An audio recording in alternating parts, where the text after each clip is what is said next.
സാധാരണയായി വിശേഷ ദിവസങ്ങളിൽ സദ്യ ഒരുക്കുമ്പോഴാണ് എല്ലാവരും ഈ കറി തയ്യാറാക്കുന്നത്. എന്നാൽ ഞാനിവിടെ ഇടയ്ക്കെല്ലാം ഈ കറി ഉണ്ടാക്കും. കാരണം ഈ കറി കൂട്ടി കഴിക്കുമ്പോഴുള്ള സുഖം മറ്റെത്ര കറികളുണ്ടായാലും എനിക്ക് കിട്ടാറില്ല. മാത്രമല്ല, പുരാണത്തിൽ ഇത് 101 കറിക്ക് സമാണെന്നാണല്ലോ പറയുന്നത്. അതേ ഇഞ്ചിക്കറിയെക്കുറിച്ച് തന്നെയാണ് ഞാൻ പറയുന്നത്. ഇഞ്ചി നന്നായി പൊടിയായിട്ട് അരിഞ്ഞെടുത്ത് എണ്ണയിൽ വറുത്ത് കോരി മാറ്റി വെക്കണം. ഇനി എണ്ണയിലേക്ക് കടുകും ഉലുവയും വറ്റൽമുളകും കറിവേപ്പിലയും പച്ചമുളകും കൂടി ഇട്ട് നന്നായിട്ടൊന്ന് വഴറ്റിയെടുക്കാം.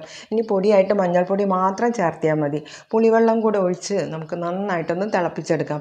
ഈ സമയത്ത് പാകത്തിനുള്ള ഉപ്പും കൂടി ഇട്ട് കൊടുക്കണം. ഇനി നമ്മൾ വറുത്തെടുത്ത ഇഞ്ചി ഉണ്ടല്ലോ, അത് നന്നായിട്ട് ഗ്രൈൻഡ് ചെയ്ത് പൊടിയാക്കി അതോടെ ഈ പുളിവെള്ളത്തിലേക്ക് ഇട്ട് കൊടുക്കാം. ഈ നന്നായിട്ട് തിളച്ച് വരുമ്പോൾ അതിലേക്ക് മധുരത്തിനായിട്ട് ശർക്കര കൂടി ചേർത്ത് കൊടുക്കണം. കാരണം ഈ കറി മധുരത്തിൻ്റെയും പുളിയുടെയും എരിവിൻ്റെയും ഒരു മിക്സാണല്ലോ. അതുകൊണ്ടാണ് ഇതിനെ 101 കറിക്ക് തുല്യമെന്ന് പറയുന്നത്. അപ്പോൾ ഈ കറി നിങ്ങളൊന്ന് തയ്യാറാക്കി നോക്കൂ. ഊണ് വേഗം കഴിച്ച് തീരും കേട്ടോ. Thank you for watching.